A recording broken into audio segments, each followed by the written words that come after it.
What's up, guys? I'm back with another video. Today I'm just chilling in my room. And today I wanted to talk about paranoia between INTJs and INFJs. That's right. So, why did I want to do this? Well, paranoia is very common between these two types. I'd say most of the INTJs and INFJs in the world, they're pretty paranoid. It's a pretty big problem for a lot of them. And, today I wanted to talk about, what causes it. Why are these two this way? Maybe even, what can they do about it? What is, something they can do to help? Well, there are some overlapping reasons for why these two are so paranoid, but there's also a few reasons that are specific to each of them. Let's start with the reasons that are overlapping. So I would say it comes down to NE nemesis and SI demon. With NE nemesis, that is the fifth function in these people's function stack. And the NE nemesis, basically, it demonstrates the INJ's worry, right? It's because they're so certain about what they want that, they're so certain about what they want that they're unsure about what other people want. They're worried about it. So this means that they're worried about the intentions of other people. They're worried about what other people are going to do, especially to them. How will other people affect them in the future? They know how they know what they want, right? They know what their future, they know what they want their future to look like. And they're almost worried that someone is going to take that away from them. Someone's going to hurt that. So very regularly, this causes the INJ to make a lot of decisions really fast too, because the INJ is already incredibly fast with their decision making. And when it comes to their paranoia and stuff, their ENTP, their ENFP side, it's really fast too. They go into it really fast, and they make a lot of decisions with it really fast as well. And they make a lot of judgments with that really fast on how they want to on how they perceive the other person now. So, and it can really hamper them in a lot of ways. It can cause them to damage relationships.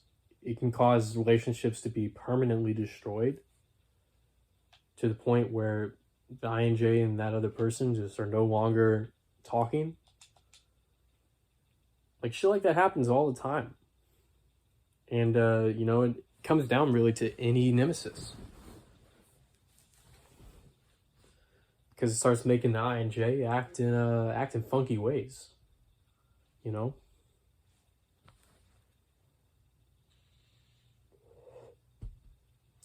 then there's also SI demon.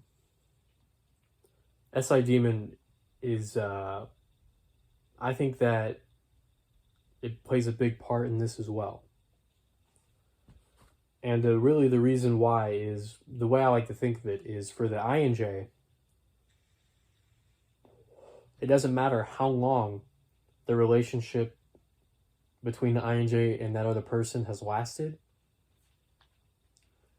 The potential for betrayal is still there. The fact that this person could betray me at some point, that worry is still there, regardless of how long they've known them. And really, that's because of SI demon. It's because SI demon has no regard for loyalty, for personal loyalty. The INJ really doesn't feel loyalty to their friends. They feel passion and desire for their friends, and that drives them to make decisions that help them, and but it's not out of loyalty. So the INJ really, like, the length and duration of the friendship doesn't mean much to them.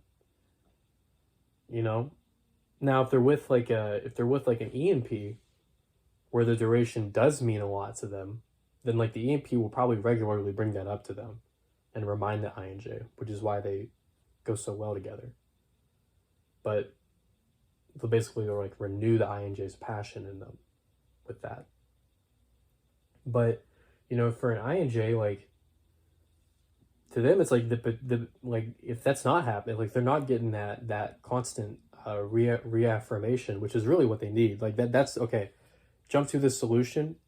If you're not the INJ, if you're someone's like if an INJ is in your life, sorry, the solution is reaffirm them all the time. Like, remind them that you see them as your friend. Remind them that's who they are to you. Like, be like, you're my friend. Like, that will make them feel valued. That will make them feel loved and respected. And it will cause them, like I said, it will basically renew their passion in you. Just reaffirm them all the time. It's really, really important, okay?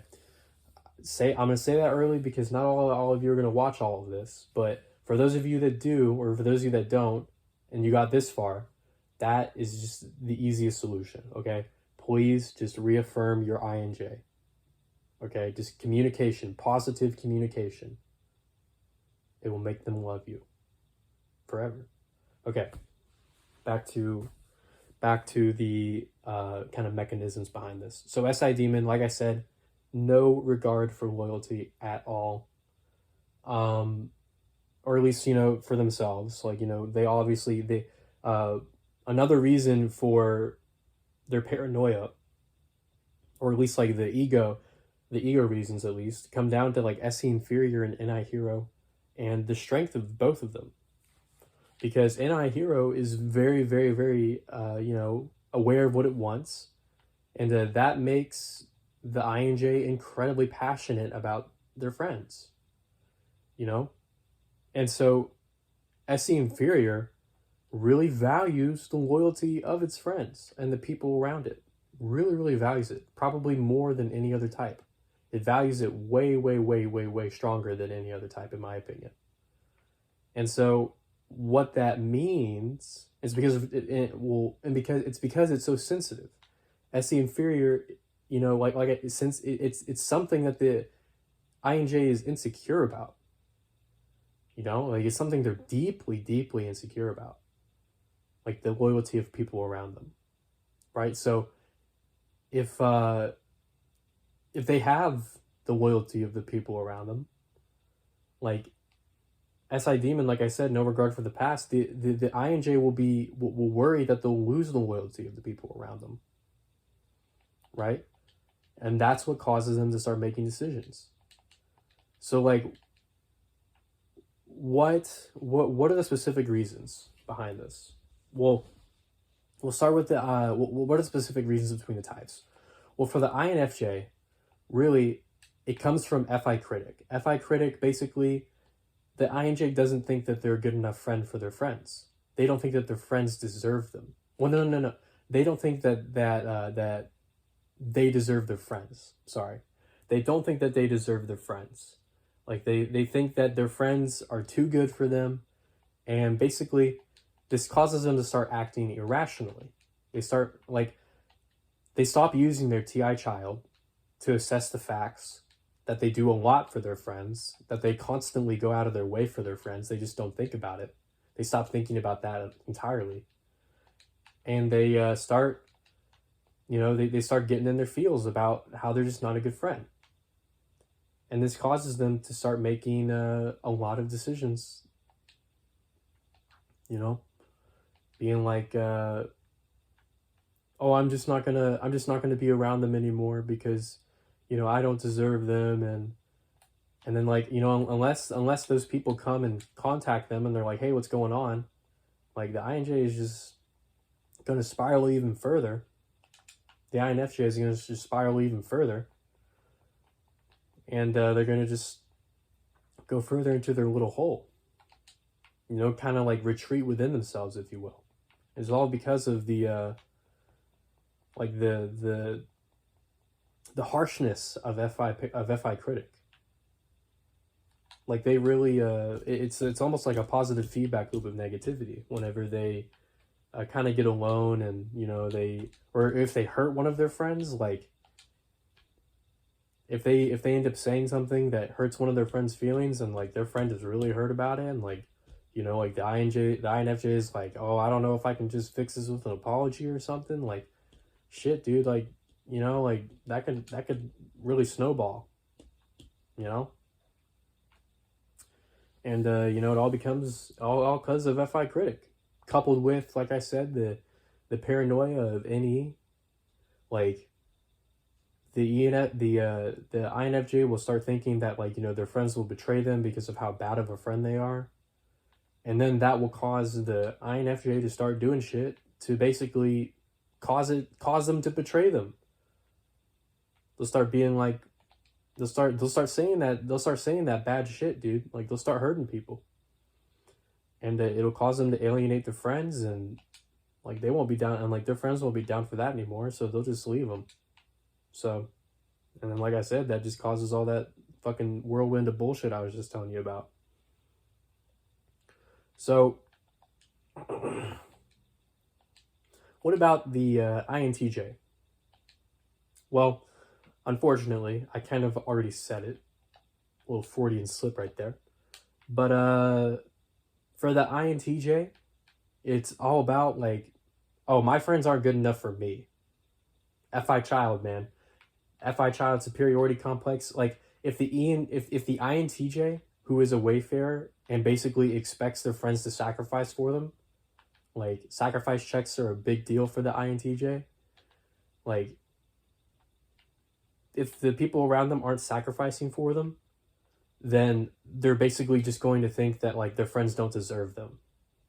Because the FI child for the INTJ really likes to express itself with affection and like gifts, like basically like doing things for not necessarily doing things, but like just like like I said, gifts, like really like just displays of affection. Like INTJs are really good at that shit, and especially if they actually have status. Like, if they actually have status, then they're buying their friends shit all the time. So, like, basically, if their friends around them if they don't think that their friends around them are doing enough to, like, basically be worthy of their friendship, like, they'll just, like, they'll go into their ENTP unconscious, and, like, they'll basically think that, like, their friends are out to get them.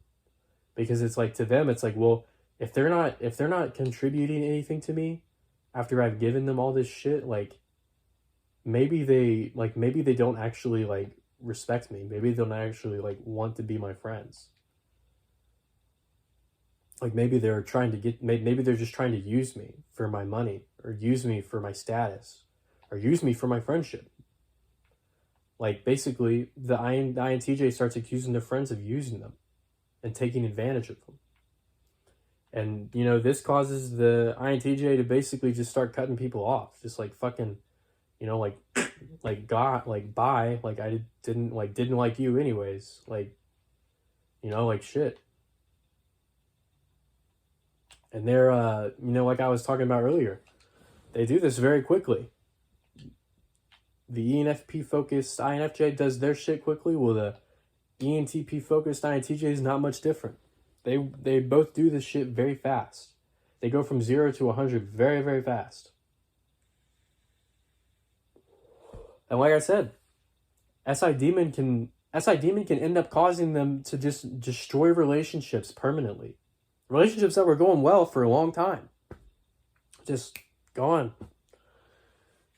And for both of them,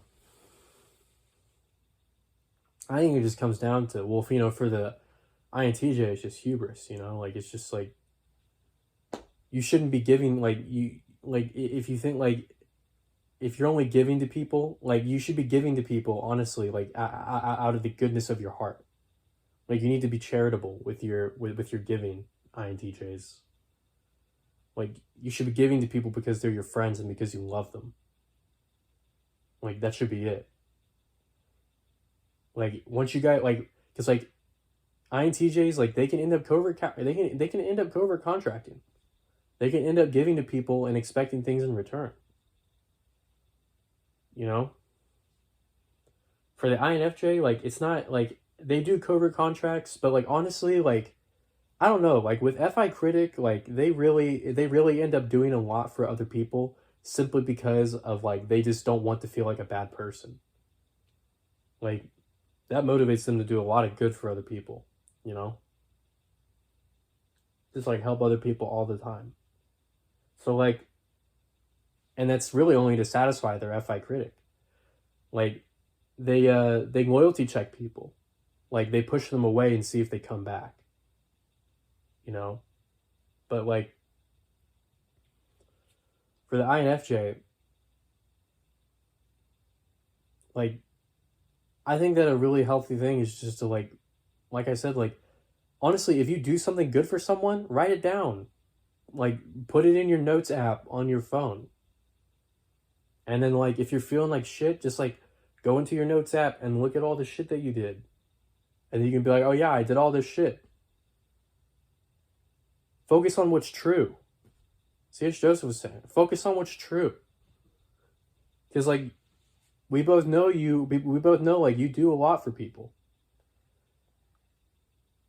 Probably help quite a bit. So, you know, keep track of all that. And it doesn't take a lot of effort to do that. It really doesn't. Like, it just takes a fucking phone and a notes app, and, like, it takes, like, a few seconds of typing. It's really easy. And in the grand scheme of things, it's going to help you quite a bit. Because it's going to help you not go into your ENFP shadow. You're going to be more likely to go into your ESTP superego and fix the situation.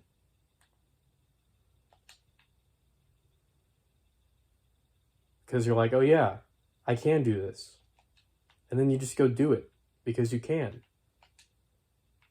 So yeah.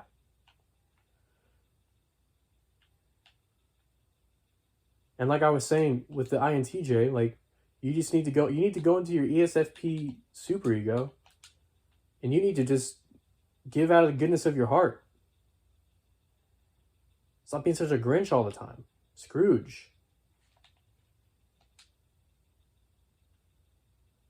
Share with people because you want to. And if you don't want to, don't share with them. Honestly, like, if you don't think that people are sharing with you, then stop sharing with them. Don't cut them off. Just, like, stop sharing with them. And if they get upset about that, then you can tell them, be like, well, honestly, dude, I feel like you're taking advantage of me. Just communicate with them. Just tell them that you think that's what's going on. And let them defend themselves. Don't be accusatory. Don't get upset. Don't get vengeful. Don't get spiteful. Don't get bitter. Just tell them how you feel. And if you're friends with anyone who's compatible with you, any SFJ, any NTP, like, their FE will kick in and they'll be like, oh, dude, I didn't know that you feel like that. I didn't know you felt like that. I'm sorry. And then they'll probably work to fix it. But honestly, like, they probably already do a lot for you. And like I was saying, INTJs, you guys have a lot of hubris. You guys have a lot of, you guys sniff your own farts a lot. You guys are really fucking vain. Really fucking egotistical. So there's a good chance that, you know, you guys are just, you guys are expecting too much of your friends. Have you ever considered that? Have you ever considered that your expectations are too high?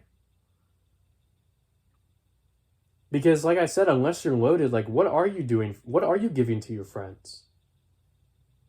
Are you just telling them interesting facts? Is that all you're doing? Or are you actually doing things for them? Like, what are you actually contributing to your friends? And, you know, if you can sit here and tell me that, like, you are actually, like, contributing to your friends, and you can confidently say that, like, you know, your friends would have your back right now. Like if I was talking to them, like if you can honestly tell me that, I'd be impressed, honestly. But like most of you can't.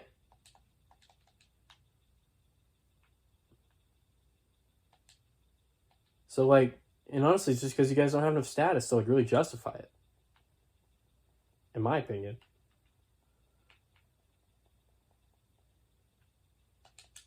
So just like humble yourselves in that way.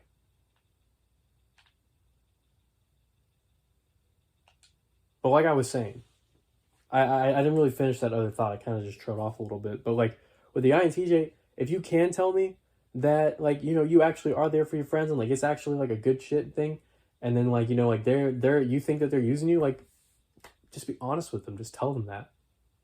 Like it's hard and like it could end up disrupting your friendship, but honestly, like if the friendship is strong enough, it'll last. Like the friend will get over it.